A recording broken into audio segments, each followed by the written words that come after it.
Assalamualaikum sahabatku semuanya. Kembali berbagi cerita yang penuh inspirasi dan makna kehidupan dengan kalian semua. Bagaimana hari kalian?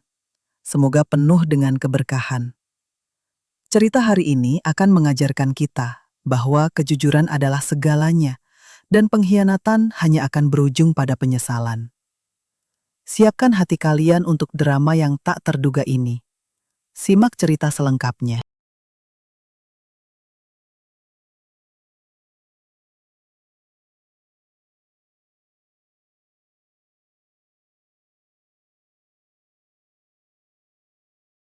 Hujan malam itu turun begitu deras, hingga suara tetesannya terdengar seperti menghantam atap tanpa henti. Jalanan kota masih basah oleh genangan, lampu kendaraan memantul di aspal hitam yang licin, sementara Karina duduk lemas di kursi penumpang sambil memijat pelipisnya yang sejak sore terasa berdenyut. Jam di dashboard mobil menunjukkan pukul 11 lewat 40 malam. Hari itu benar-benar menguras tenaga mereka. Sejak pagi, Karina harus menghadapi rapat bertubi-tubi di kantor, sementara Banyu baru selesai menangani masalah proyek yang membuatnya hampir tidak sempat makan siang. Aroma kopi basi dan pendingin ruangan kantor masih melekat di pakaian mereka. Bahkan saat mobil berhenti di depan rumah, Karina hanya ingin mandi air hangat lalu menjatuhkan tubuhnya ke kasur tanpa memikirkan apapun lagi. "Mas, ku capek banget," ucap Karina lirih sambil menyandarkan kepala ke kaca mobil yang dingin. Banyu menghela napas panjang. "Aku juga. Besok pagi masih harus meeting lagi." Mereka turun dari mobil sambil membawa tas kerja masing-masing. Hujan masih turun tipis ketika Banyu membuka pintu rumah menggunakan kunci cadangan. Namun begitu pintu terbuka, langkah mereka langsung terhenti. Dari ruang tamu terdengar suara televisi yang menyala keras, diselingi tawa ramai dan suara orang mengobrol. Karina mengernyit bingung. Lampu rumah menyala terang seperti sedang ada acara keluarga besar. Saat mereka masuk beberapa langkah, mata Karina langsung membelalak. Ruang tamu penuh sesak oleh keluarga besar Banyu. Ada paman, tante, sepupu, bahkan beberapa anak kecil yang tidur sembarangan di sofa. Meja dipenuhi gelas bekas kopi, bungkus camilan, dan kulit kacang yang berserakan. Salah satu paman bahkan duduk selonjoran sambil mengganti channel televisi seenaknya. "Nah, itu dia yang ditunggu-tunggu," seru Tante Mira sambil tertawa kecil. Karina mematung sesaat. "Eh, ada acara apa malam-malam begini?" Belum ada yang menjawab. Ibu Wati keluar dari dapur sambil melipat tangan di dada. Tatapannya langsung tertuju pada Karina dari ujung kepala sampai kaki. "Kalian baru pulang?" tanyanya dingin. "Iya, Bu. Lembur tadi," jawab Banyu pelan. Ibu Wati mengangguk singkat, lalu berkata tanpa basa-basi, "Bagus kalau sudah pulang. Kasihan keluarga dari tadi lapar." Karina melirik jam dinding. Hampir tengah malam. Ia merasa ada sesuatu yang tidak beres. Tidak ada satupun yang memberi kabar bahwa rumah mereka akan kedatangan banyak tamu. Bahkan tidak ada pesan singkat sekalipun. Seorang sepupu Banyu tertawa sambil berkata, "Kami sengaja datang ramai-ramai, katanya rumah kalian paling nyaman." Karina memaksakan senyum kecil meski dadanya mulai terasa tidak nyaman. Kakinya pegal, matanya panas karena kurang tidur, tetapi ia tetap mencoba bersikap sopan. "Kalau gitu silakan lanjut ngobrol dulu ya. Saya mau bersih-bersih sebentar," ucap Karina hati-hati. Namun suasana tiba-tiba berubah ketika Ibu Wati menatap tajam ke arah dapur. "Bersih-bersih nanti saja. Sekarang masak dulu buat semua orang." Kalimat itu membuat ruang tamu mendadak sunyi beberapa detik. Karina bahkan sempat mengira dirinya salah dengar. "Masak? Sekarang, Bu?" tanyanya pelan. "Iya, masa tamu dibiarkan lapar?" jawab Ibu Wati datar. Karina perlahan menggenggam tali tasnya lebih erat. Di luar hujan semakin deras. tetapi hawa di dalam rumah justru terasa jauh lebih menyesakkan. Karina berdiri kaku di dekat pintu dapur sambil mencoba mencerna ucapan ibu mertuanya. Tubuhnya terasa remuk setelah seharian bekerja, bahkan tumit kakinya masih sakit karena sejak pagi memakai heels tanpa sempat duduk lama. Ia melirik ke arah meja makan yang penuh piring kotor dan gelas bekas teh. Tidak ada aroma masakan sama sekali. Dapur terlihat berantakan seperti habis dipakai berkali-kali sejak sore. "Ibu tadi sengaja nunggu kamu pulang," kata Tante Rina sambil tersenyum tipis. "Katanya lebih enak kalau menantu yang masak." Beberapa kerabat langsung mengangguk setuju. Karina mencoba tetap tenang. "Tapi bahan makanannya ada, Bu." Ibu Wati langsung menjawab cepat. "Ya cari saja di kulkas." Karina membuka pintu kulkas perlahan dan napasnya langsung tertahan. Isinya hampir kosong. Hanya ada telur, saus sambal, air mineral, dan beberapa cabai layu di pojok rak. Tidak mungkin memasak untuk 10 orang dengan bahan seadanya seperti itu. "Bu, ini kulkasnya kosong," ucap Karina hati-hati. Nada suara Ibu Wati langsung berubah tajam. "Masa perempuan rumah tangga tidak bisa akal-akalan masak?" Karina mulai merasa dipermalukan di depan semua orang. Ia menoleh ke arah Banyu seolah meminta bantuan, tetapi suaminya masih diam sambil memperhatikan keadaan. "Tadi kami sengaja belum makan," celetuk salah satu sepupu sambil tertawa kecil. "Pengen nyobain masakan Karina, katanya enak." "Iya," sahut yang lain. "Menantu modern kan biasanya jago semuanya." Kalimat itu terdengar seperti sindiran yang dibungkus candaan. Karina menarik napas perlahan agar emosinya tidak meledak. Kepalanya semakin pening, sementara perutnya sendiri belum terisi sejak sore. "Kalau pesan makanan online gimana, Bu?" usul Karina pelan. "Biar lebih cepat juga."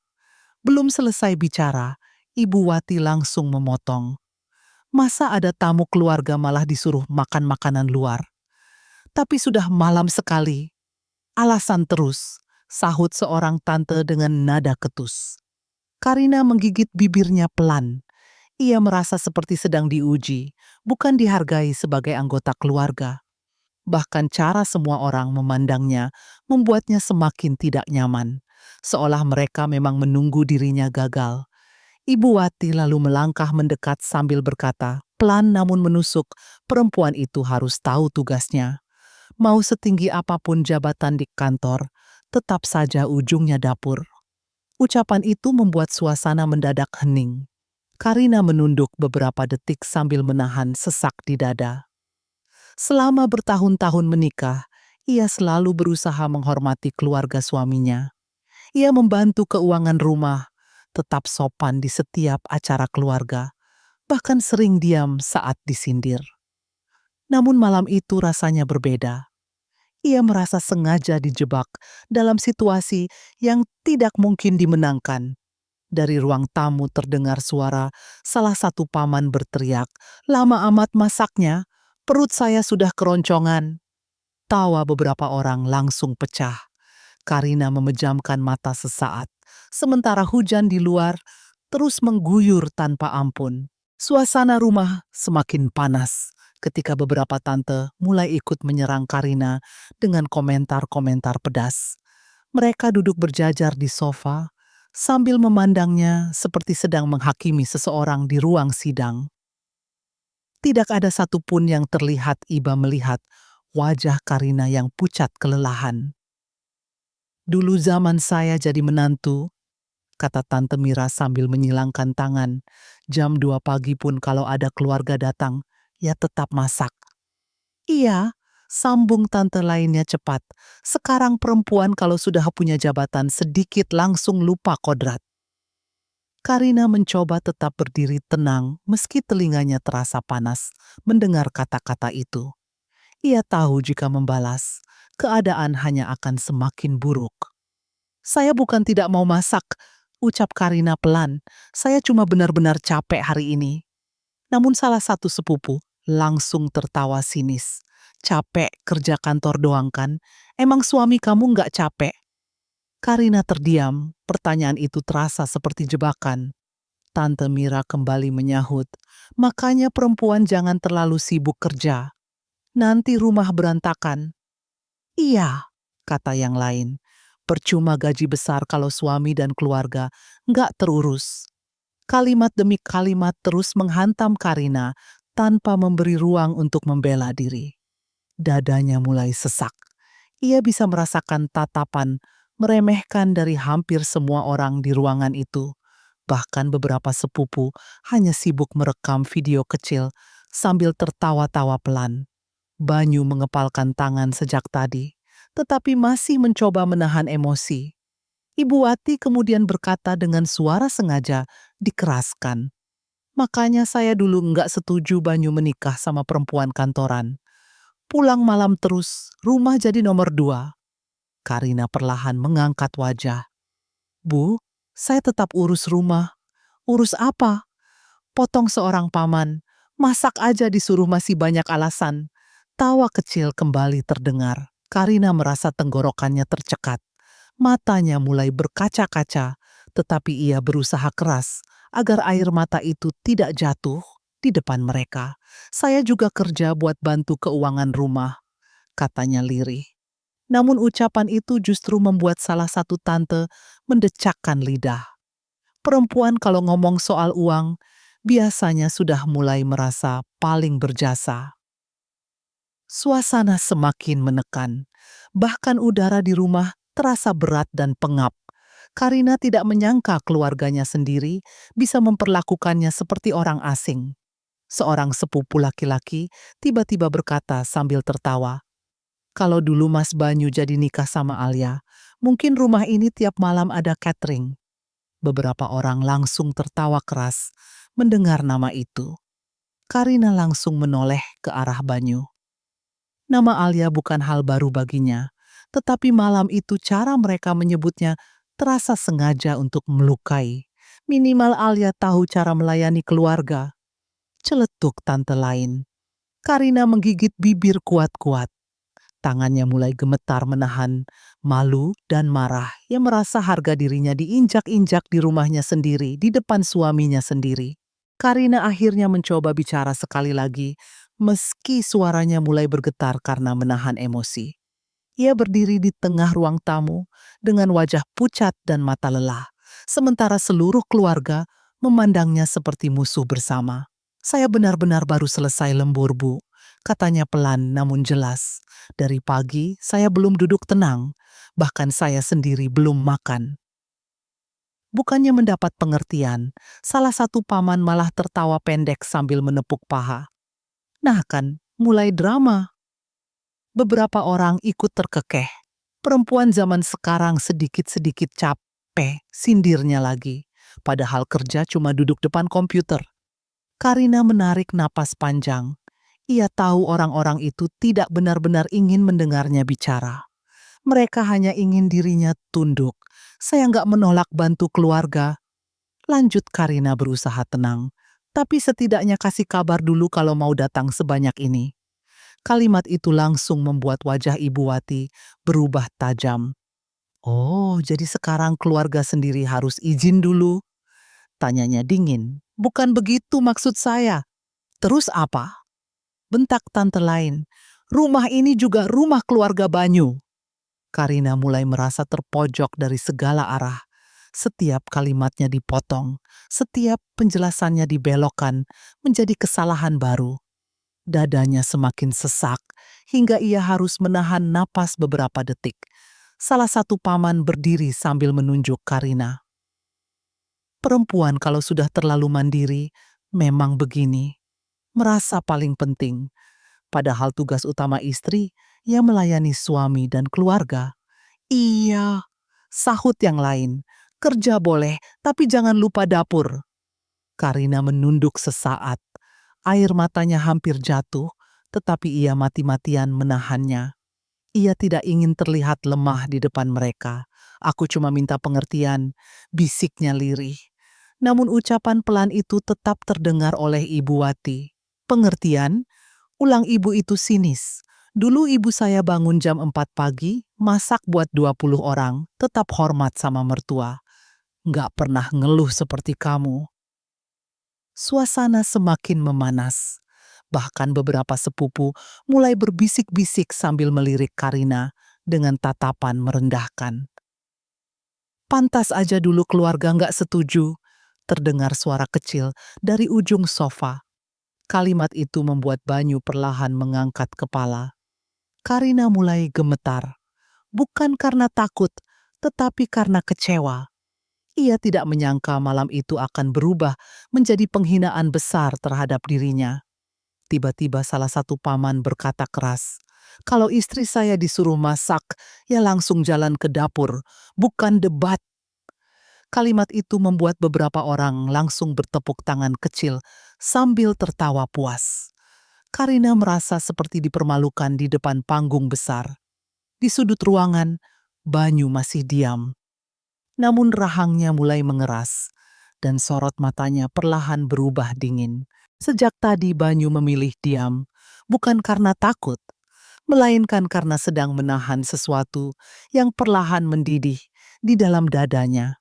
Ia memperhatikan setiap sindiran yang dilemparkan kepada Karina, setiap tawa, meremehkan yang terdengar dari keluarganya sendiri, dan setiap perubahan ekspresi istrinya yang berusaha kuat meski jelas terluka. Tangannya mengepal begitu erat sampai urat di punggung, tangannya terlihat jelas. Karina masih berdiri di dekat dapur sambil menunduk, bahunya terlihat lemas. Mata wanita itu sudah memerah karena menahan tangis. Tetapi tidak satu pun dari keluarga besar itu peduli. Kalau jadi istri jangan manja. Celetuk salah satu tante lagi. Iya, sambung yang lain. Baru disuruh masak aja mukanya kayak mau nangis. Tawa kembali pecah di ruang tamu. Dan saat itulah sesuatu dalam diri Banyu akhirnya runtuh. Ia perlahan berdiri dari sofa tanpa suara. Namun entah kenapa, suasana langsung berubah tegang. Semua orang mulai memperhatikan gerak-geriknya. Banyu berjalan pelan menuju meja makan, lalu menatap satu persatu wajah keluarganya dengan tatapan dingin yang belum pernah mereka lihat sebelumnya. "Sudah selesai?" tanyanya pelan. Ruangan mendadak sunyi. Ibu Wati mengernyit. "Maksud kamu apa?" Banyu tidak langsung menjawab. Ia malah menoleh ke arah Karina yang masih diam sambil menahan air mata. Saat melihat wajah istrinya, rahangnya langsung mengeras. "Kalian puas?" tanyanya lagi. Kali ini lebih tajam. Ngeroyok satu orang yang baru pulang kerja. "Banyu, jangan kurang ajar sama orang tua," tegur salah satu paman. Namun Banyu justru tertawa kecil penuh amarah. "Kurang ajar?" Ia menunjuk meja ruang tamu yang penuh sampah makanan. Yang kurang ajar itu 10 orang dewasa, sehat duduk santai nunggu perempuan, kelelahan masakin mereka, tengah malam. Tidak ada yang menyangka Banyu akan bicara sekeras itu. Tante Mira langsung berdiri. "Kami ini keluarga. Kalau keluarga harusnya punya hati," balas Banyu tajam. Ibu Wati mulai naik nada. "Ibu cuma ngajarin istri kamu tanggung jawab." Banyu menatap ibunya tanpa berkedip. Tanggung jawab itu saling menghargai, bukan memperbudak orang. Kalimat itu membuat suasana langsung meledak. Beberapa kerabat mulai bicara bersamaan, membela diri, menyalahkan Karina, bahkan menyebut Banyu berubah sejak menikah. Namun kali ini Banyu tidak mundur sedikit pun. "Dari tadi kalian ngomong soal istri ideal," katanya dingin. "Tapi nggak ada satupun yang tanya Karina sudah makan atau belum." Karina menatap suaminya dengan mata berkaca-kaca. Dadanya terasa hangat sekaligus sesak. Untuk pertama kalinya, ada seseorang yang berdiri di depannya saat semua orang menyerangnya bersama-sama. Banyu lalu mengambil tas kerja Karina dari lantai dan menggenggam tangannya erat. Ayo pergi, ucapnya pelan pada istrinya.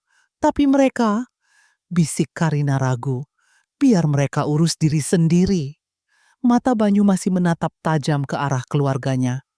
Malam ini aku nggak akan biarin istriku diperlakukan seperti pembantu di rumahnya sendiri.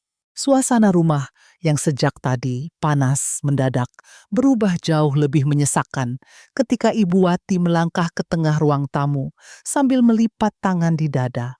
Tatapannya tajam mengarah kepada Karina yang masih berdiri di dekat dapur dengan wajah pucat.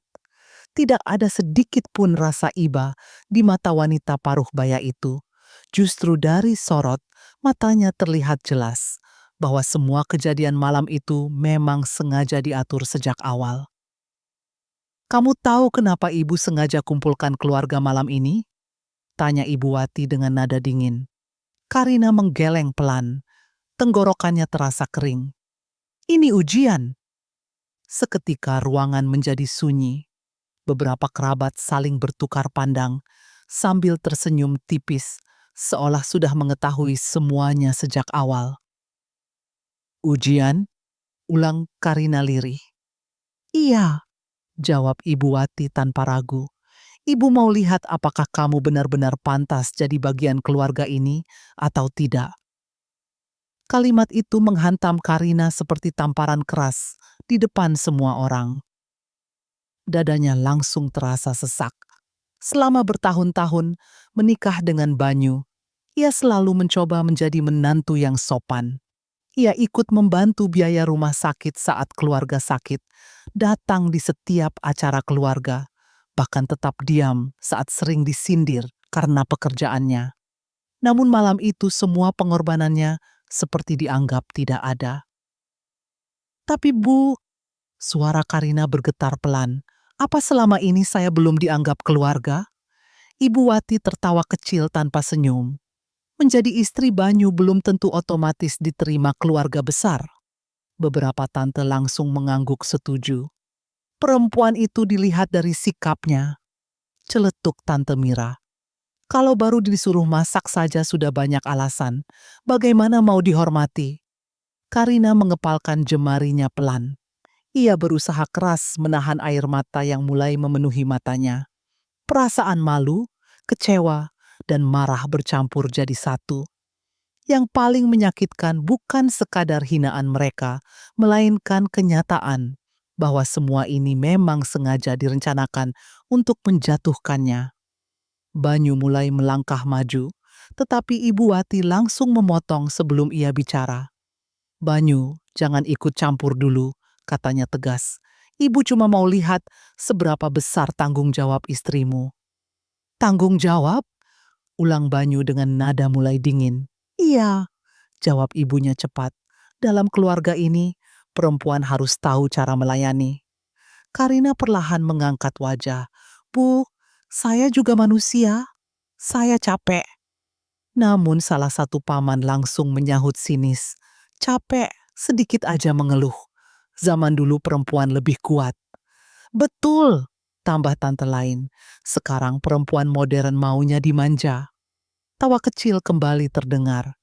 Karina merasa seperti berdiri sendirian di tengah kerumunan yang siap menjatuhkannya kapan saja. Rumah yang selama ini ia rawat bersama Banyu tiba-tiba terasa asing. Tidak ada kehangatan, tidak ada rasa aman. Ibu Wati lalu mendekat beberapa langkah hingga berdiri tepat di depan Karina. "Ibu cuma ingin tahu," katanya pelan namun menusuk, "apa kamu benar-benar layak menyandang nama keluarga kami?" Ucapan itu membuat Karina terpaku. Untuk pertama kalinya sejak menikah, ia benar-benar merasa dianggap orang luar di rumahnya sendiri. Belum selesai rasa sakit yang dirasakan Karina, salah satu sepupu Banyu bernama Dimas tiba-tiba tertawa sambil menyandarkan tubuh di sofa. Pria itu sejak tadi memang terlihat paling senang memperkeruh keadaan. Dengan wajah santai dan nada meremehkan, ia menatap Karina dari ujung kepala sampai kaki. "Jujur aja ya," katanya sambil memainkan ponsel di tangan. "Aku tuh heran sama perempuan karier sekarang. Beberapa orang langsung memperhatikannya. "Maksud kamu apa?" tanya Tante Mira penasaran. Dimas tersenyum miring. Kerja mati-matian, pulang malam, sibuk meeting, tapi akhirnya rumah tetap nggak keurus. Tawa kecil langsung terdengar dari beberapa sudut ruangan. Karina menahan napas pelan. Ia tahu ucapan itu jelas diarahkan kepadanya. Gaji wanita itu nggak pernah lebih penting dibanding kemampuan ngurus dapur. Lanjut Dimas santai. Percuma jabatan tinggi kalau suami pulang, nggak disambut makanan. Iya juga sih, sahut salah satu sepupu perempuan sambil terkekeh.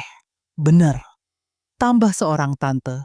Perempuan itu kebanggaannya ya dari rumah tangganya. Karina perlahan menggigit bibir bawahnya. Ia berusaha tetap tenang meski setiap kalimat terasa seperti sengaja menusuk harga dirinya. Yang membuatnya semakin sakit, tidak ada satupun yang mencoba menghentikan hinaan itu. Dimas kembali bicara sambil tertawa kecil. Kalau aku jadi Mas Banyu sih, mending cari istri yang ngerti keluarga daripada sibuk ngejar karier. Kalimat itu membuat suasana semakin panas. Beberapa kerabat mulai membanding-bandingkan Karina dengan wanita lain secara terang-terangan. Coba dulu jadi nikah sama Alia, celetuk seseorang dari belakang. Nah itu, sambung yang lain cepat. Alia mah beda kelas. Karina langsung menunduk. Nama itu kembali disebut dengan sengaja, seolah mereka ingin memperjelas bahwa dirinya tidak pernah benar-benar diterima. Minimal Alia tahu cara bikin keluarga nyaman, kata Tante Mira sambil melirik Karina tajam. Banyu yang sejak tadi diam mulai mengepalkan tangan lebih erat. Urat di lehernya terlihat menegang. Karina mencoba bicara pelan. Saya kerja juga buat bantu rumah tangga. Namun Dimas langsung memotong sambil tertawa sinis. Rumah tangga butuh perhatian, bukan cuma uang. Betul, sahut beberapa orang hampir bersamaan. Perempuan kalau terlalu sibuk kerja, biasanya jadi keras kepala, kata salah satu tante lagi. Karina merasa napasnya mulai berat. Ia tidak menyangka pekerjaannya yang selama ini membantu keuangan keluarga justru dijadikan bahan hinaan. Semua pencapaiannya dianggap tidak ada, hanya karena malam itu ia tidak sanggup memasak untuk 10 orang mendadak. Dimas lalu menatap Banyu sambil tersenyum mengejek. Mas, jujur aja deh, nak punya istri karier gini? Kalimat itu membuat ruangan langsung hening beberapa detik. Semua mata tertuju pada Banyu yang berdiri diam dengan wajah dingin. Karina ikut menoleh pelan ke arah suaminya. Jantungnya berdetak keras, menunggu jawaban yang keluar dari mulut pria itu. Tidak ada yang menyangka bahwa pertanyaan Dimas menjadi titik pecah kesabaran Banyu malam itu. Selama hampir 1 jam, ia menahan diri mendengar istrinya dihina bergantian, tetapi kali ini wajahnya benar-benar berubah. Tatapannya dingin dan rahangnya mengeras penuh amarah. Banyu melangkah perlahan menuju meja makan. Suara langkahnya membuat beberapa orang mulai diam. Udara di ruangan terasa berat, bahkan suara hujan di luar kini terdengar samar dibanding ketegangan di dalam rumah. Mas, panggil Karina pelan dengan nada khawatir. Namun Banyu tidak menjawab. Ia mengambil sebuah sendok di atas meja, lalu menatap seluruh keluarganya satu persatu. Brak! Suara benturan keras menggema ketika Banyu membanting sendok itu ke meja makan hingga beberapa gelas bergetar. Semua orang langsung terdiam kaget. Anak-anak kecil yang tadi bermain bahkan langsung berhenti bergerak. Cukup. Satu kata, itu keluar dari mulut Banyu dengan suara rendah namun penuh tekanan. Ibu Wati langsung berdiri. Banyu! Namun pria itu menoleh cepat ke arah ibunya. Tatapannya tajam hingga membuat beberapa orang langsung menunduk. Dari tadi kalian bicara soal harga diri keluarga, katanya dingin. Tapi nggak ada satupun yang sadar kalau kalian sedang mempermalukan diri sendiri. Kurang ajar kamu, bentak salah satu paman. Banyu tertawa kecil tanpa emosi. Kurang ajar? Ia menunjuk seluruh keluarga dengan tatapan tajam. Yang memalukan itu bukan Karina nolak masak. Ruangan sunyi total. Yang memalukan adalah 10 orang dewasa. Sehat, duduk santai, nunggu perempuan kelelasan buat melayani mereka tengah malam. Kalimat itu langsung menghantam semua orang. Wajah Dimas berubah merah. Jaga omongannya. Tidak ada yang boleh bicara dulu. Potong Banyu keras. Semua langsung terdiam lagi. Banyu menatap satu persatu wajah keluarganya dengan kecewa. Kalian bilang keluarga, tapi dari tadi yang kalian lakukan cuma ngeroyok satu orang. Tapi dia istrimu, bentak Tante Mira. Iya, jawab Banyu cepat. Dan karena dia istriku, aku nggak akan diam lihat kalian memperlakukannya seperti pembantu. Karina langsung menutup mulut menahan tangis. Dadanya terasa sesak mendengar suaminya akhirnya membela dirinya tanpa ragu. Sedikit pun. Ibu Wati melangkah maju dengan wajah marah. Ibu cuma ngajarin dia jadi perempuan yang benar. Banyu menatap ibunya tajam. Perempuan yang benar menurut siapa? Yang harus selalu diam meski dipermalukan? Jangan melawan orang tua. Kalau orang tua salah, tetap harus diingatkan. Jawab Banyu dingin. Suasana benar-benar pecah malam itu. Tidak ada lagi basa-basi keluarga harmonis. Semua topeng mulai runtuh di depan Karina. Setelah ucapan Banyu menggema di ruang tamu, suasana rumah berubah menjadi sangat sunyi. Tidak ada lagi suara tawa, tidak ada lagi bisikan mengejek seperti beberapa menit sebelumnya. Bahkan suara televisi yang masih menyala terasa begitu kecil dibanding ketegangan yang memenuhi ruangan. Ibu Wati berdiri mematung dengan wajah pucat bercampur marah. Ia sama sekali tidak menyangka putranya sendiri akan membantahnya di depan keluarga besar. Selama ini Banyu dikenal sebagai sosok yang selalu menahan diri dan menghindari konflik keluarga. Namun malam itu, pria itu berdiri di depan semua orang dengan keberanian yang belum pernah mereka lihat sebelumnya.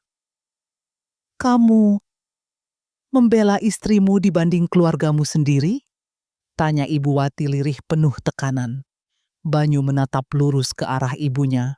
Saya membela orang yang diperlakukan tidak adil. Kalimat itu membuat beberapa kerabat mulai gelisah.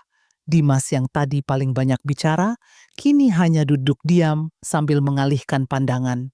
Beberapa tante saling melirik dengan wajah tidak nyaman. Tuh kan, bisik salah satu sepupu pelan. Banyu sekarang berubah. Karina berdiri membeku di dekat meja makan. Ia bahkan masih sulit percaya dengan apa yang baru saja terjadi. Selama bertahun-tahun, ia terbiasa menelan hinaan sendirian demi menjaga hubungan keluarga tetap baik. Tetapi malam itu, untuk pertama kalinya, seseorang berdiri di sampingnya tanpa membiarkannya dihancurkan ramai-ramai. Salah satu paman mencoba mencairkan keadaan dengan suara rendah. Sudahlah, nggak usah dibesar-besarkan. Namun Banyu langsung menoleh tajam. Dari tadi kalian yang membesarkan masalah. Paman itu langsung diam. Ibu Wati perlahan duduk kembali di sofa sambil memijat dahinya.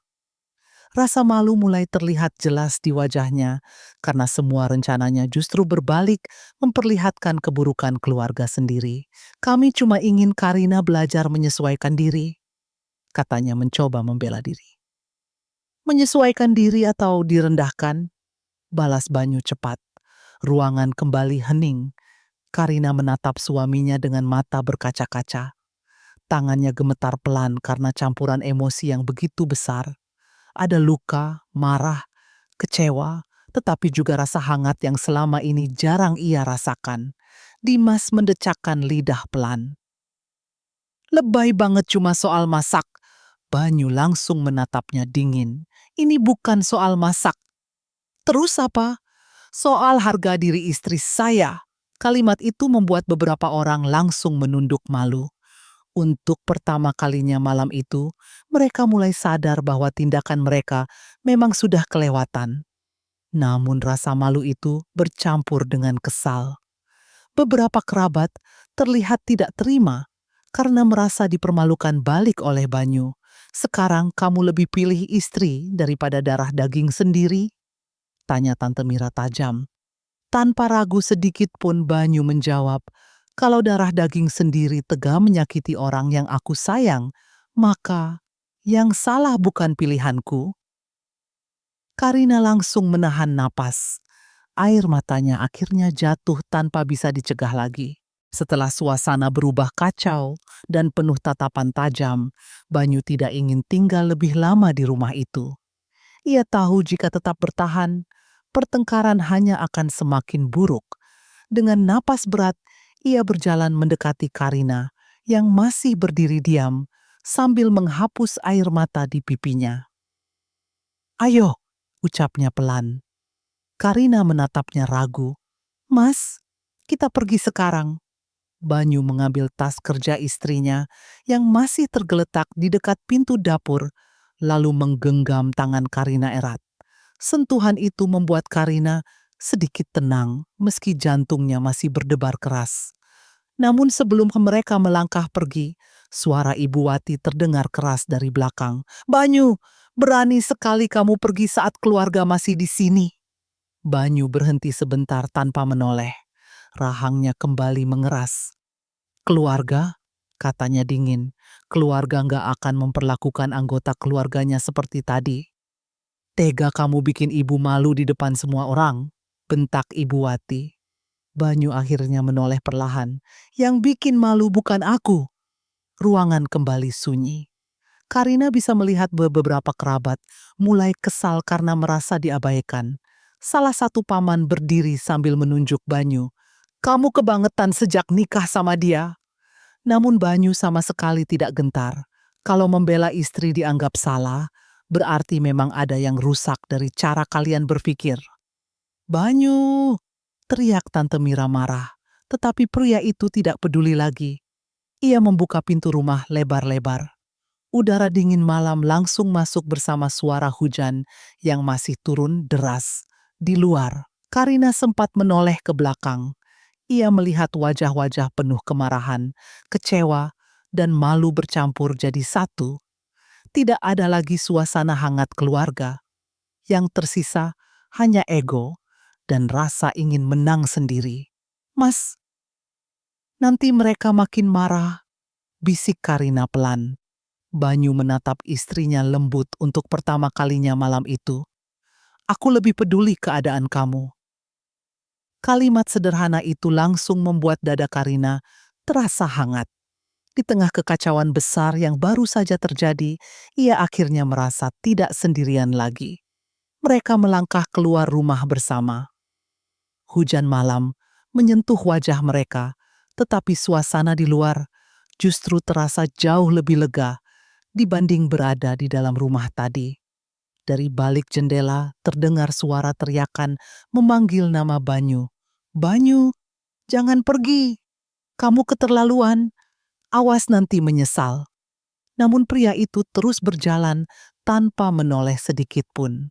Tangannya tetap menggenggam tangan Karina erat, seolah tidak akan membiarkan siapapun menyakitinya lagi.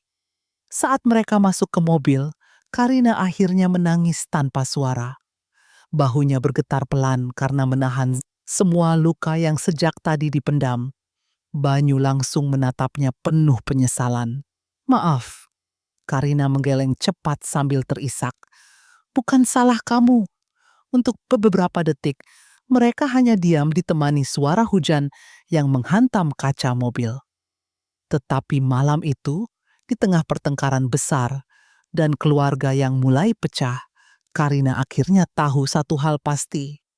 Suaminya memilih berdiri di sisinya. Mobil Banyu melaju membelah jalanan kota yang masih basah oleh hujan malam. Lampu-lampu toko sudah banyak yang padam. Hanya beberapa warung kecil di pinggir jalan yang masih bertahan buka untuk pelanggan larut malam. Di sepanjang perjalanan, suasana di dalam mobil terasa sunyi.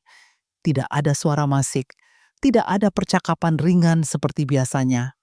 Hanya suara wiper yang bergerak perlahan membersihkan air hujan di kaca depan. Karina duduk diam sambil memeluk dirinya sendiri. Matanya masih sembab sejak keluar dari rumah tadi. Beberapa kali ia mencoba menghapus air mata, tetapi rasa sesak di dadanya justru semakin besar ketika mengingat semua hinaan yang diterimanya malam itu. Banyu akhirnya menghentikan mobil di sebuah warung makan sederhana dekat jalan raya. Tempat itu kecil, hanya beratap seng dengan lampu kuning redup yang menggantung di tengah ruangan. Aroma mie rebus dan kopi hitam langsung menyambut begitu mereka turun dari mobil. "Ayo makan dulu," ucap Banyu pelan. Karina mengangguk kecil tanpa banyak bicara. Mereka duduk di pojok warung yang sepi.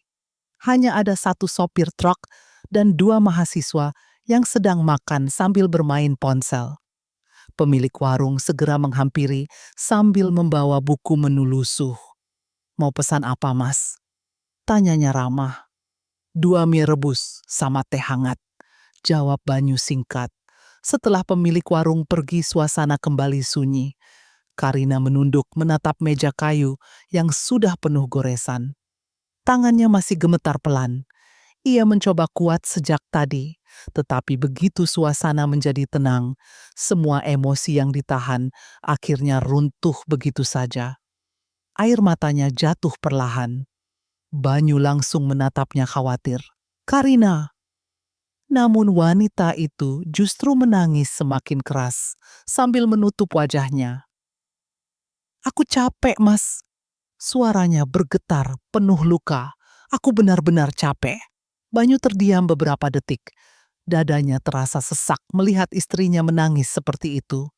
Selama ini Karina selalu berusaha terlihat kuat di depan semua orang. Bahkan saat disindir keluarganya berkali-kali, wanita itu lebih sering memilih diam demi menghormati dirinya sebagai suami. Tadi mereka ngomong, seolah aku ini nggak pernah berusaha. Lanjut Karina sambil terisak, "Padahal aku kerja juga buat rumah kita." "Aku tahu," jawab Banyu lirih. Karina mengangkat wajahnya yang basah oleh air mata. "Kenapa mereka benci banget sama aku?" Pertanyaan itu membuat Banyu tidak langsung menjawab. Ia hanya menatap meja beberapa detik dengan rahang mengeras. Karina lalu berkata pelan, "Tapi, terima kasih." Banyu mengernyit. "Untuk apa?" "Karena tadi kamu bela aku." Kalimat sederhana itu justru membuat hati Banyu semakin terasa berat. Ia sadar selama ini terlalu sering membiarkan Karina menghadapi keluarganya sendirian demi menjaga hubungan tetap damai. Namun malam tadi menjadi titik di mana ia tidak bisa diam lagi. Karina tersenyum tipis di tengah air matanya. "Untuk pertama kali, aku ngerasa benar-benar dipilih sama suamiku." Banyu menatap istrinya lama. Ada rasa bersalah yang besar di dalam dirinya. "Aku minta maaf," katanya lirih. "Harusnya dari dulu aku nggak biarin mereka seenaknya sama kamu." Karina menggeleng cepat. "Yang penting malam ini kamu ada di samping aku." Tak lama kemudian pesanan datang. Uap hangat dari mie rebus perlahan memenuhi udara dingin malam itu. Namun di tengah warung sederhana yang jauh dari kemewahan, Karina justru merasakan sesuatu yang selama ini hilang. Rasa aman. Hujan mulai reda ketika suasana di warung makan perlahan menjadi lebih tenang. Karina sudah berhenti menangis meski matanya masih sembab dan napasnya sesekali terdengar berat. Ia duduk sambil memegang gelas teh hangat dengan kedua tangan, mencoba menghangatkan tubuh sekaligus menenangkan pikirannya yang masih kacau. Banyu sejak tadi terlihat gelisah. Beberapa kali pria itu ingin bicara, tetapi selalu mengurungkannya. Tatapannya kosong menatap jalanan di luar warung. Karina akhirnya menyadarinya. "Mas, kamu nyembunyiin sesuatu dari aku ya?" Pertanyaan itu membuat Banyu langsung diam, rahangnya menegang perlahan. Karina menatap suaminya lekat-lekat. Ini bukan cuma soal masak atau pekerjaan kan? Beberapa detik berlalu tanpa jawaban. Sampai akhirnya Banyu menghela napas panjang dan menyandarkan tubuh ke kursi plastik warung. Aku sebenarnya nggak mau kamu tahu, katanya pelan. Karena aku pikir masalah ini sudah selesai. Karina mulai merasa dadanya tidak nyaman. Tapi ternyata mereka belum pernah benar-benar melupakan itu. Karina menggenggam gelasnya lebih erat. Melupakan apa? Banyu menunduk sesaat sebelum akhirnya berkata lirih. Keluargaku memang nggak pernah benar-benar menerima kamu. Kalimat itu membuat Karina tercekat meski sebenarnya ia sudah lama merasakannya. Mereka sopan di depan, lanjut Banyu. Tapi di belakang, mereka selalu nyalahin kamu atas sesuatu yang bahkan bukan salahmu. Karina mulai merasa jantungnya berdetak lebih cepat. Mas, sebenarnya ada apa? Banyu menatap istrinya lama sebelum akhirnya menjawab dengan suara berat. Dulu sebelum kenal kamu, aku pernah dijodohkan. Karina langsung terdiam. Namanya Alia. Nama itu kembali terdengar malam itu, tetapi kali ini dengan nada yang jauh lebih serius. Banyu melanjutkan. Keluargaku dan keluarganya sudah hampir sepakat menikahkan kami. Semuanya sudah disiapkan, bisnis, proyek, bahkan kerja sama perusahaan. Karina perlahan mulai memahami arah pembicaraan itu. Mereka bukan cuma pengen aku menikah, kata Banyu pahit. Mereka pengen aku jadi alat untuk menyelamatkan bisnis keluarga. Karina menatap suaminya tanpa berkedip. Terus, kenapa batal? Tanyanya pelan. Banyu tertawa kecil tanpa humor. Karena aku nolak. Hanya karena itu? Karena aku tahu Alia bukan perempuan yang mereka bayangkan. Suasana kembali hening beberapa detik.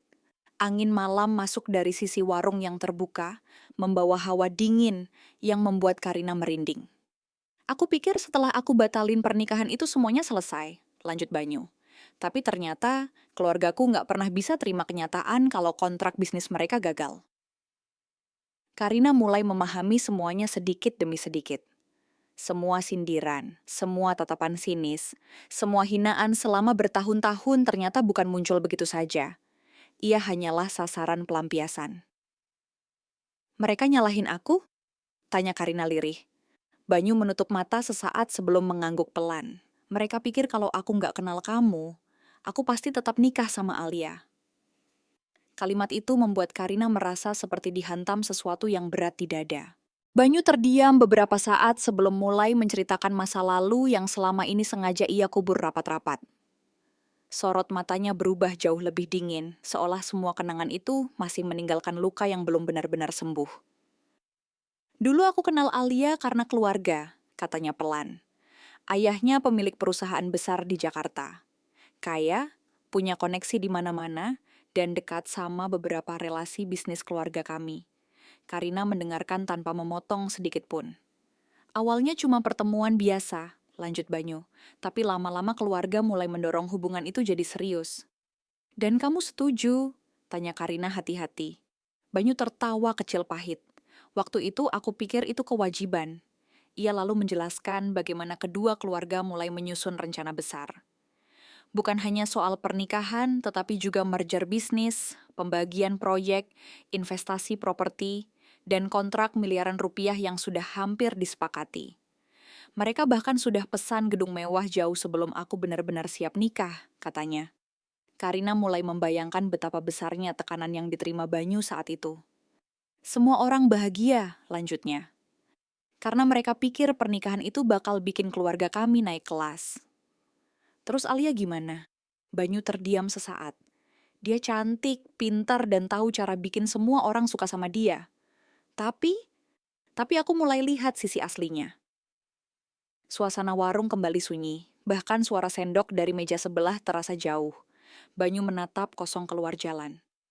Aku pernah lihat dia pesta narkoba di apartemen temannya. Karina langsung membelalak. Awalnya aku nggak percaya, katanya lirih. Tapi itu bukan satu-satunya. Banyu lalu menceritakan bagaimana ia mulai menemukan banyak kebohongan Alia. Wanita itu ternyata sering bermain di belakangnya dengan pria lain, memakai hubungan mereka demi kepentingan bisnis keluarganya sendiri, dan diam-diam memandang rendah keluarga Banyu. Aku cuma alat buat dia, ucap Banyu dingin. Dan keluargaku tetap pengen aku lanjut nikah meski mereka tahu semuanya. Karina langsung mengernyit. Mereka tahu. Banyu mengangguk pelan. Mereka tahu soal narkoba? Iya.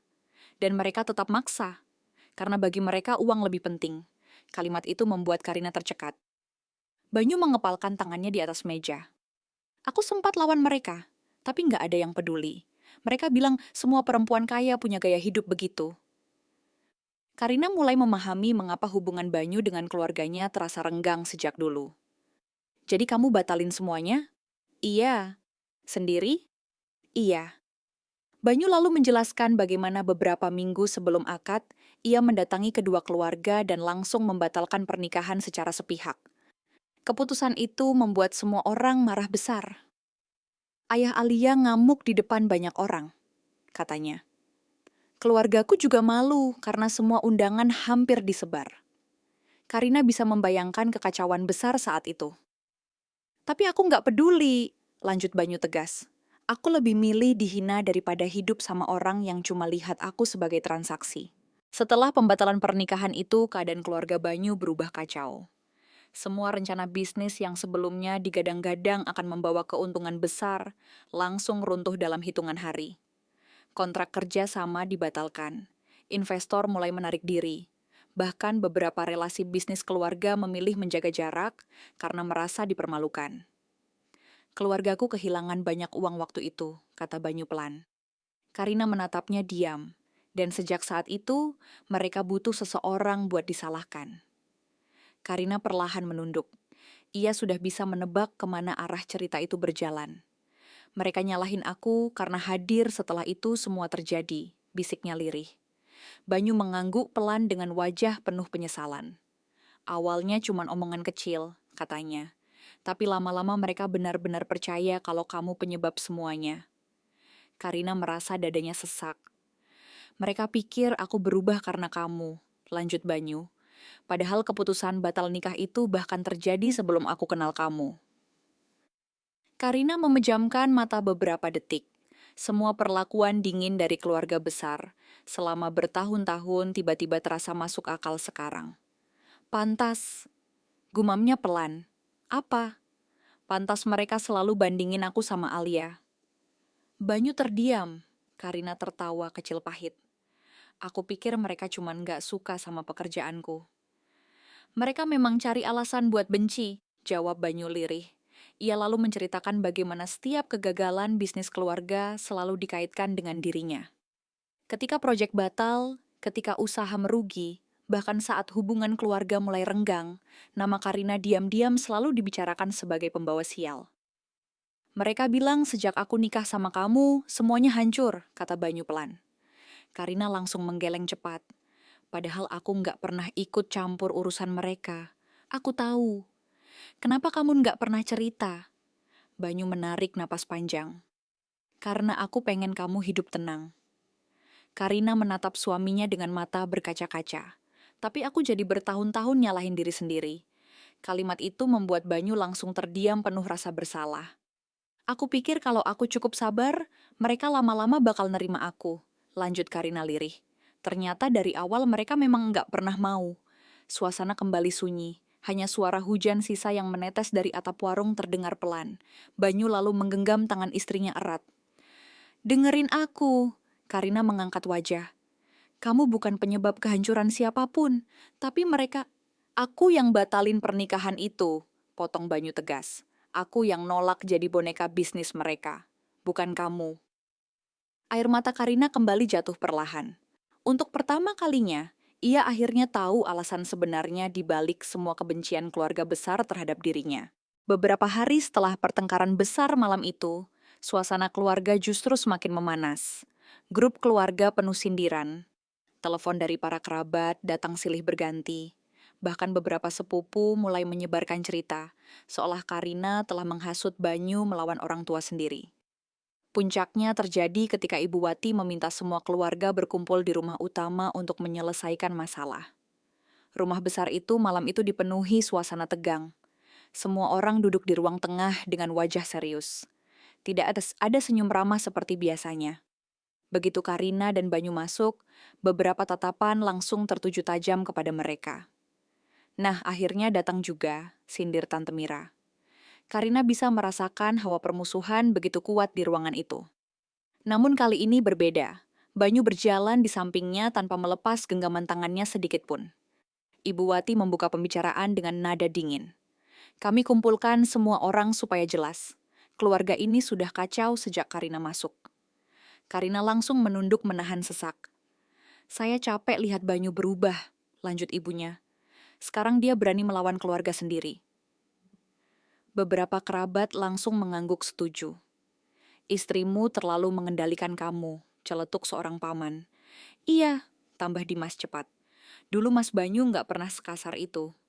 Karina membuka mulut ingin bicara, tetapi Banyu lebih dulu menarik kursi dan duduk dengan tenang. Kalian sudah selesai? Tanyanya dingin, suasana langsung hening beberapa detik. Ibu Wati mengernyit. Apa maksud kamu? Banyu tidak langsung menjawab. Ia justru mengeluarkan sebuah flash disk kecil dari saku jasnya lalu meletakkannya di atas meja. Kali ini saya juga mau kasih sesuatu buat keluarga. Tatapan semua orang langsung tertuju pada benda kecil itu. Apa itu? Tanya Dimas curiga. Bukti. Kalimat singkat itu langsung membuat suasana berubah tegang. Banyu lalu mengeluarkan laptop dari tasnya dan menyalakannya perlahan. Beberapa kerabat mulai terlihat gelisah tanpa alasan jelas.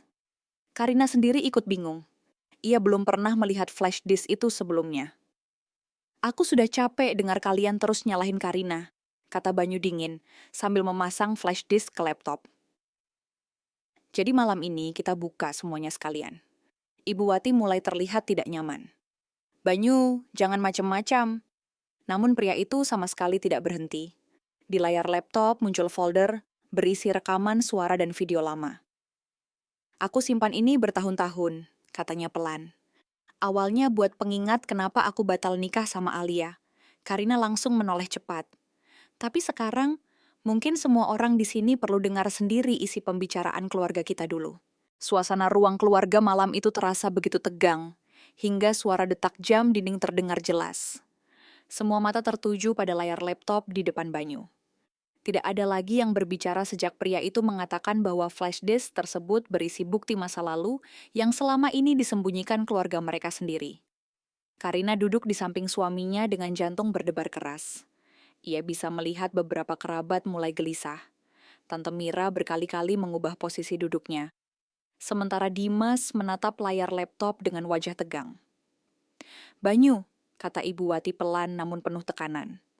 Tidak semua hal harus dibuka di depan keluarga. Banyu tersenyum tipis tanpa emosi. Justru karena ini keluarga, semuanya harus jelas malam ini. Klik! Sebuah file audio mulai diputar. Awalnya hanya terdengar suara samar dentingan gelas dan obrolan makan malam. Namun beberapa detik kemudian, suara seorang paman terdengar jelas.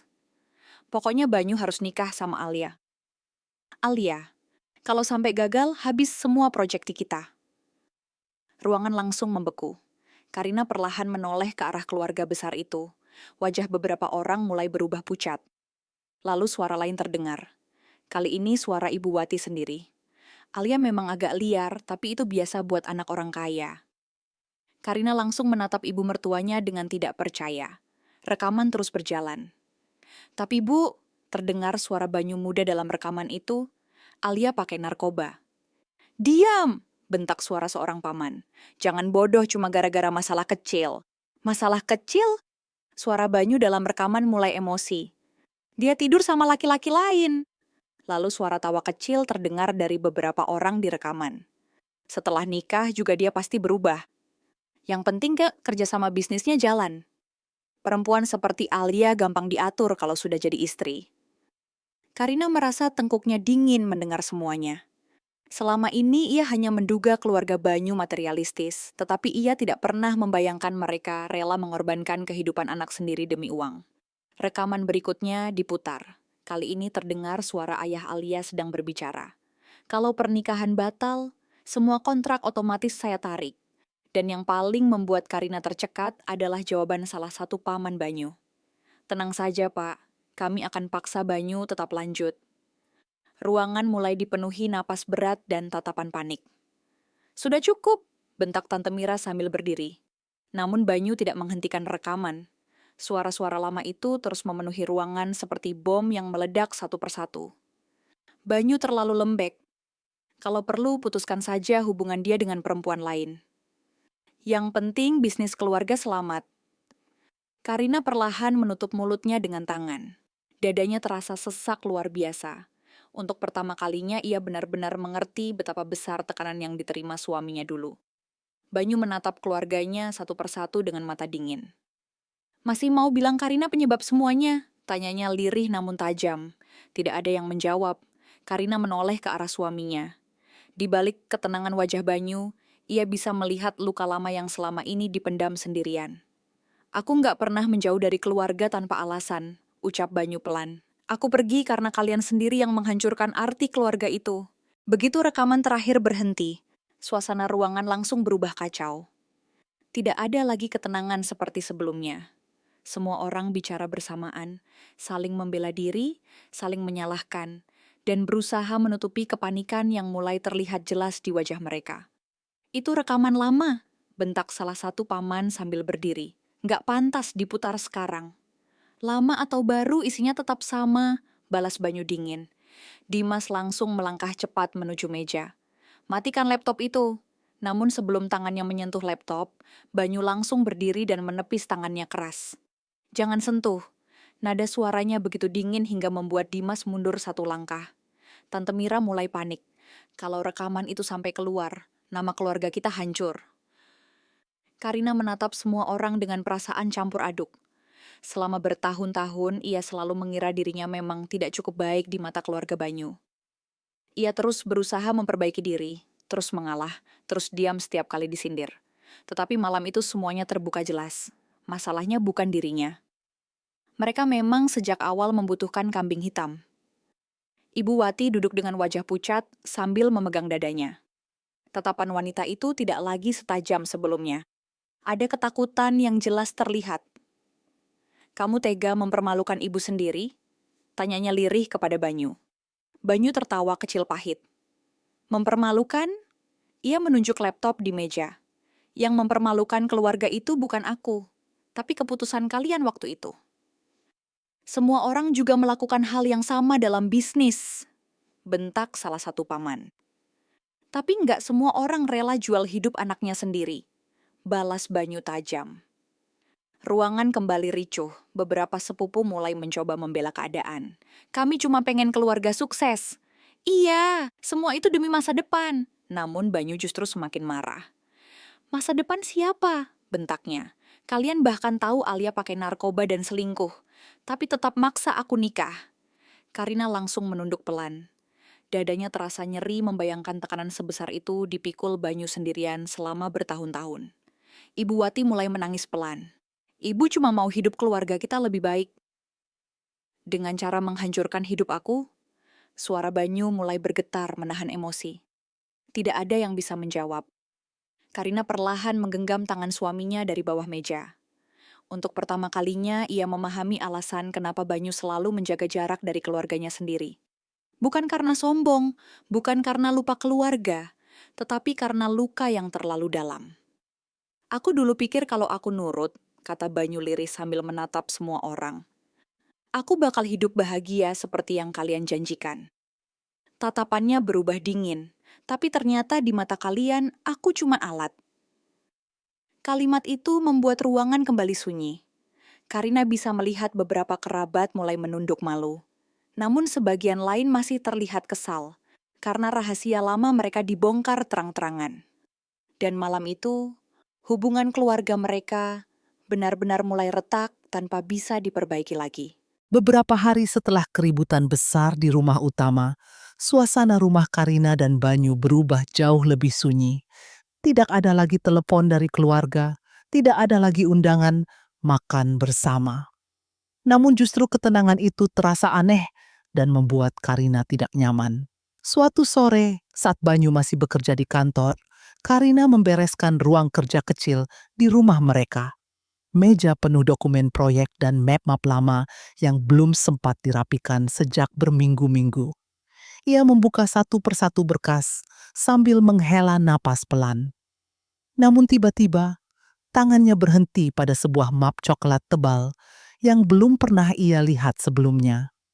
Di bagian depan tertulis, perubahan kepemilikan aset keluarga. Karina mengernyit bingung. Aset keluarga? Gumamnya pelan. Ia membuka map itu perlahan. Matanya langsung membelalak saat melihat lembar demi lembar dokumen rumah mereka. Nama dirinya tercantum jelas sebagai pemilik. Namun tepat di bawahnya ada nama lain. Ibu Wati. Jantung Karina langsung berdetak keras. Apa ini? Bisiknya pelan. Ia membaca lebih cepat. Dokumen itu menyatakan bahwa sebagian hak kepemilikan rumah telah dialihkan kepada Ibu Wati dengan alasan tanah warisan keluarga yang perlu diamankan. Yang membuat tubuh Karina langsung dingin adalah tanda tangan di bagian bawah. Tanda tangan itu sangat mirip miliknya. Sangat mirip. Namun Karina tahu pasti ia tidak pernah menandatangani dokumen seperti itu. Tangannya mulai gemetar. Mas, bisiknya lirih sambil buru-buru mengambil ponsel. Beberapa menit kemudian, Banyu pulang dengan wajah bingung setelah menerima telepon panik dari istrinya. Ada apa? Tanyanya cepat begitu masuk rumah. Karina langsung menyerahkan dokumen itu dengan tangan gemetar. Aku nemu ini. Banyu membacanya beberapa detik. Wajahnya perlahan berubah dingin. Ini dari mana? Di map ruang kerja. Banyu langsung membuka halaman terakhir dan menatap tanda tangan tersebut lama sekali. Ini tanda tangan kamu? Karina langsung menggeleng cepat. Bukan, aku nggak pernah tanda tangan apapun soal rumah. Suasana rumah mendadak terasa mencekam. Banyu membaca ulang isi dokumen dengan rahang mengeras. Mereka mau masukin nama ibu ke sertifikat rumah. Karina mulai panik. Mas, ini rumah kita kan? Banyu tidak langsung menjawab, dan itu justru membuat Karina semakin takut. Ada yang aneh, gumam Banyu pelan. Ia lalu menunjukkan satu bagian dokumen kepada Karina. Tanggal ini, Karina langsung melihatnya. Hari ketika tanda tangan itu dibuat adalah saat dirinya sedang dinas luar kota selama 3 hari. Aku bahkan gak ada di rumah waktu itu. Bisiknya pelan, mereka saling menatap dengan perasaan yang sama. Ini bukan lagi sekadar konflik keluarga biasa. Seseorang sudah mulai bermain dengan dokumen hukum. Keesokan paginya, Banyu langsung membawa dokumen itu ke kantor seorang notaris lama yang sangat ia percaya. Kantor kecil itu berada di kawasan bisnis lama kota, jauh dari keramaian pusat perbelanjaan modern. Sepanjang perjalanan, suasana mobil begitu tegang hingga Karina hampir tidak sanggup bicara. Tangannya terus memegang map coklat itu erat-erat. Mas, ucapnya pelan. Kalau ini benar dipalsukan, berarti mereka memang sengaja mau ambil rumah kita.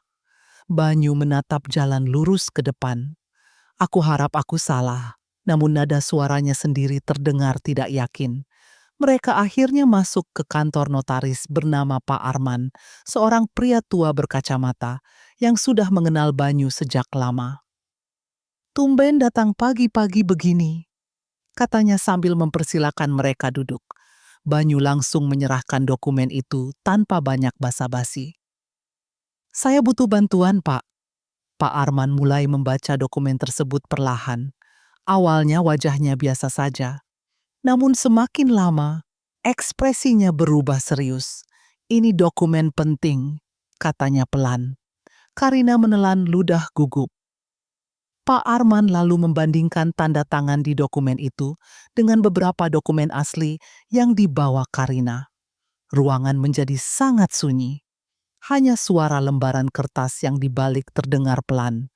Setelah hampir 30 menit memeriksa, Pak Arman akhirnya meletakkan dokumen itu di meja dan melepas kacamatanya perlahan. Maaf, katanya berat, tapi saya harus jujur. Jantung Karina langsung berdegup keras. Tanda tangan ini palsu. Karina langsung membeku. Bukan dipalsukan sembarangan. lanjut Pak Arman. Pelakunya tahu cara meniru tekanan tangan dan bentuk tulisan asli. Banyu langsung mengepalkan tangannya kuat-kuat. Jadi memang sengaja dibuat profesional? Tanyanya dingin. Pak Arman mengangguk pelan. Karina langsung merasa tubuhnya lemas. Ya Tuhan, Pak Arman lalu membuka beberapa halaman lain. Dan bukan cuma itu. Apalagi? Tanya Banyu cepat. Ada beberapa pasal tambahan yang bisa membuat kepemilikan rumah berpindah perlahan tanpa kalian sadar kalau dokumen ini berhasil masuk ke pengadilan. Darah Karina terasa dingin mendengarnya. Mereka mau ambil rumah kami? Suaranya bergetar. Pak Arman menatap mereka serius. Ini sudah bukan konflik keluarga biasa? Banyu menunduk sambil menahan amarah yang mulai memuncak. Ini perebutan aset. Ruangan langsung terasa semakin berat. Karina menatap suaminya dengan mata penuh ketakutan. Selama ini ia pikir masalah mereka hanya sebatas kebencian keluarga dan dendam lama. Tetapi sekarang, semuanya berubah jauh lebih berbahaya. Seseorang sudah mulai bermain hukum untuk mengambil apa yang mereka miliki. Dan yang paling mengerikan, mereka mulai curiga siapa dalang di balik semua itu. Sore itu langit terlihat mendung ketika Karina dan Banyu akhirnya pulang dari kantor notaris dengan perasaan kacau. Pikiran mereka dipenuhi berbagai kemungkinan buruk tentang siapa yang berani memalsukan dokumen rumah mereka. Namun begitu mobil memasuki halaman rumah, Banyu langsung mengerem mendadak. Sebuah mobil mewah hitam sudah terparkir di depan rumah mereka. Karina mengernyit bingung.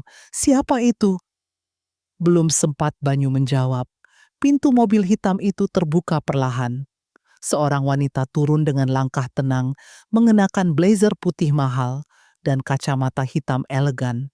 Rambut panjangnya tertata rapi, sementara wajahnya terlihat dingin dan penuh percaya diri. Karina langsung mengenalinya dari foto lama yang pernah ia lihat diam-diam bertahun lalu. Alia. Wanita itu berdiri sambil memegang sebuah map hitam tebal di tangannya. Banyu langsung menegang. Ngapain dia ke sini? Karina menatap wanita itu tanpa berkedip. Ia membayangkan selama ini Alia adalah sosok yang membenci dirinya. Sosok yang mungkin masih ingin merebut Banyu kembali. Namun ekspresi Alia justru sama sekali tidak menunjukkan itu. Ia menatap mereka datar, lalu berkata, "Plan kita perlu bicara." Banyu langsung berdiri di depan Karina secara refleks. "Kalau kamu datang buat bikin masalah, aku bukan datang buat kamu," potong Alia dingin. Kalimat itu membuat Banyu langsung diam. Alia lalu mengangkat map hitam di tangannya. "Aku datang buat urusan keluarga kalian." Karina mulai merasa suasana semakin aneh. "Apa maksudmu?" tanya Banyu curiga. Alia tersenyum tipis tanpa kehangatan. "Ayahku masih belum dibayar." Banyu mengernyit tajam. Wanita itu lalu melangkah mendekat beberapa langkah. "Keluargamu punya utang lama, sejak pembatalan kerja sama dulu." Karina bisa merasakan ketegangan besar di udara. "Aku kira masalah itu sudah selesai bertahun-tahun lalu," kata Banyu dingin. "Belum," jawab Alia cepat. "Selama ini ayahku diam karena menghormati hubungan lama. Tapi sekarang kondisi perusahaan keluargamu mulai kacau." Ia melirik map di tangan Banyu, dan aku dengar sudah mulai ada pemalsuan aset. Karina langsung membelalak. "Kamu tahu soal itu?" Alia tertawa kecil. "Dunia bisnis lebih kecil dari yang kalian kira." Suasana berubah semakin tegang. "Apa maumu sebenarnya?" tanya Banyu tajam. Alia membuka map hitamnya perlahan, lalu mengeluarkan beberapa dokumen perusahaan. "Aku datang membawa tawaran." Banyu dan Karina saling berpandangan. "Ayahku bersedia membantu menutup beberapa utang dan menyelamatkan perusahaan keluarga kalian." "Tapi," tanya Banyu dingin. Tatapan Alia berubah tajam. seluruh perusahaan keluarga harus diaudit penuh. Ruangan terasa membeku. Dan mulai sekarang, lanjut Alia perlahan, semua transaksi keuangan mereka akan berada di bawah pengawasanku.